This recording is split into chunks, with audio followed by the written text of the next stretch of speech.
Hey everybody, Andrew Zimmern here. I am so excited about what we're going to do for all of you YouTube fans and subscribers today. One of my favorite ingredients in the world, the geoduck clam. It's a Pacific clam. We got a whole bunch of gorgeous ones from our friends at Fathom Seafood. And we actually have two different types for you today, and I'm going to show you how to clean them and do a little geoduck clam 101. These are the geoduck. They're a member of the mollusk family. They're an incredible filter feeder, which means they clean the water up to 32 gallons a day. They're from the Pacific Northwest.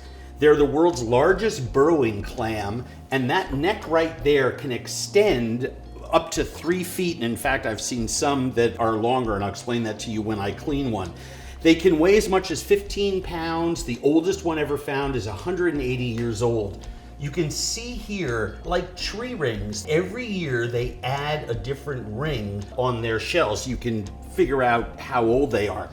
This one right here is a farmed geoduck clam. Now, farming geoduck clams, it's a fascinating thing. I've done it myself. I've planted the seedlings. They're put into cones that are safe from predators. They're generally about a pound and a quarter, and they're about 4 or 5 years old. And you can see sort of the sections here, not the micro sections. This is not a 30-year-old clam, but sort of like 1, 2, 3, 4 and a half, 4 and a quarter. I'm just gonna say this baby is 4 years old. They're one of the tastiest animals in the whole world.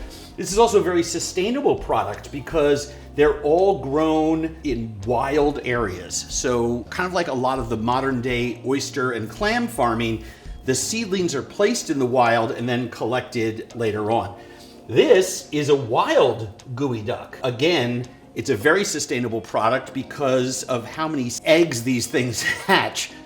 A gazillion all the time, and they burrow in the ground and they have rather few predators. They raise their snout to breathe above water, which is why it's tougher up at the front in terms of this covering that's on top of them. And for people who eat steamers, soft-shelled North Atlantic clams, it kind of looks like a giant steamer. Both of these clams arrived here alive. They're very, very cold, but you can actually see this one shrinking and contracting. And they're rather simple to eat. They take water in one end and air, and it goes out the other. They have their reproductive and digestive system inside this shell here. And you can take a look at the wild clam. This one clearly maybe a year or two older. It's absolutely fascinating. Anyway, they can vary greatly in size and color.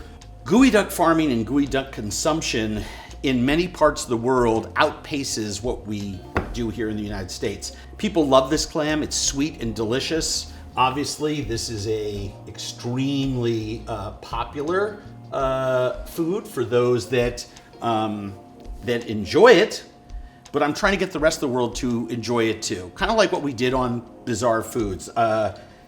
I think if you can wrap your arms around certain foods and expand your diet, the world is going to be in a better place. So how do you clean one of these clams? There are different schools of thought on this.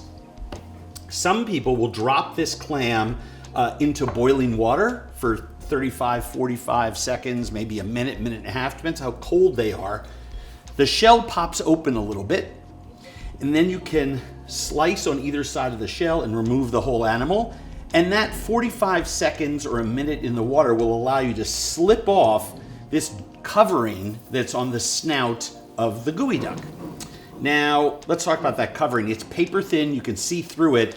This right here looks like a 6-7 inch clam, but when I get the covering off, I'm going to be able to stretch it a couple feet, and you'll see how incredible this animal is in terms of how it breathes. The thing that I don't like about plunging it in water is I lose all the juices that are inside the clam.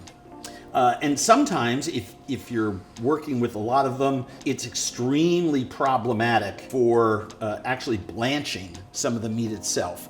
Now, if you're going to just wok toss it or do some sort of preparation with it that involves some flash cooking, that's okay. But I usually like to use my kitchen torch to scorch the shell and pull that snout off. Then I make an incision on either side, free it from the muscles that hold the clam together, and I can remove the whole clam over a bowl and collect the juices so that I can use the body of the clam, what's inside, those reproductive organs and digestive system for soups and stews and stuff like that.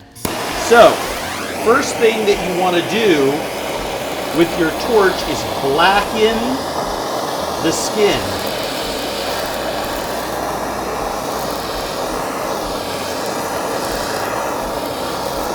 And once I blacken the skin,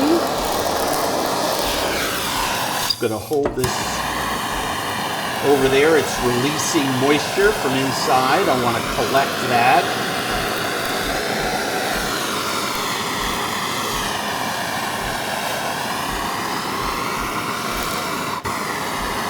And then I want to blacken the skin that's in between the two shells.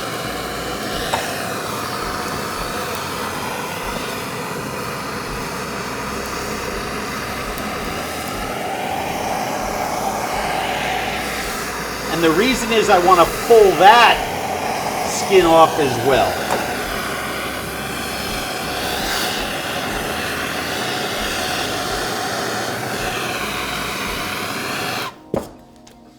Okay. And you can see how much beautiful clam juice that I've collected there. Because I've blackened this, the skin comes right off. The meat is still raw. I'm going to try to do this carefully. I've done this a lot. I work with this product a lot. It's one of my favorites. And I'm so thrilled that now this company is shipping them all over the world. So now you too can enjoy one of my favorite foods. And you just unroll. I'm trying to do this carefully. If I was at home, I would just tear this right off. But I have a secret plan for the skin here because I want to show you how far this clam can reach up. It's breaking in a couple places. Again, I would just tear this off and be already done with this.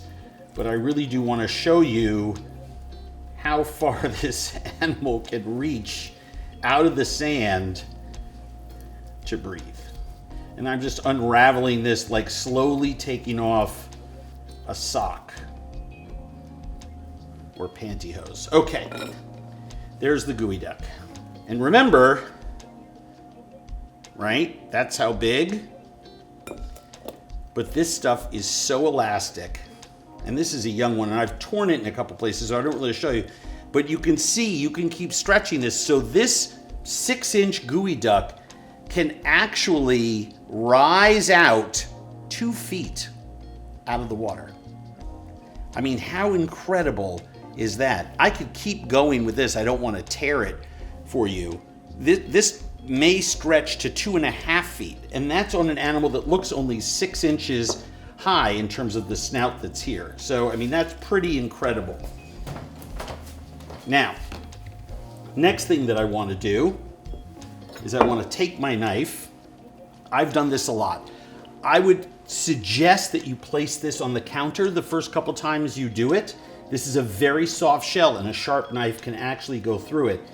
I don't insert at the front because that means I'm going to chip it away and I can cut a very sensitive part of my thumb. But take a small, short paring or petty knife and enter about 1/4 inch back from the front and just press the knife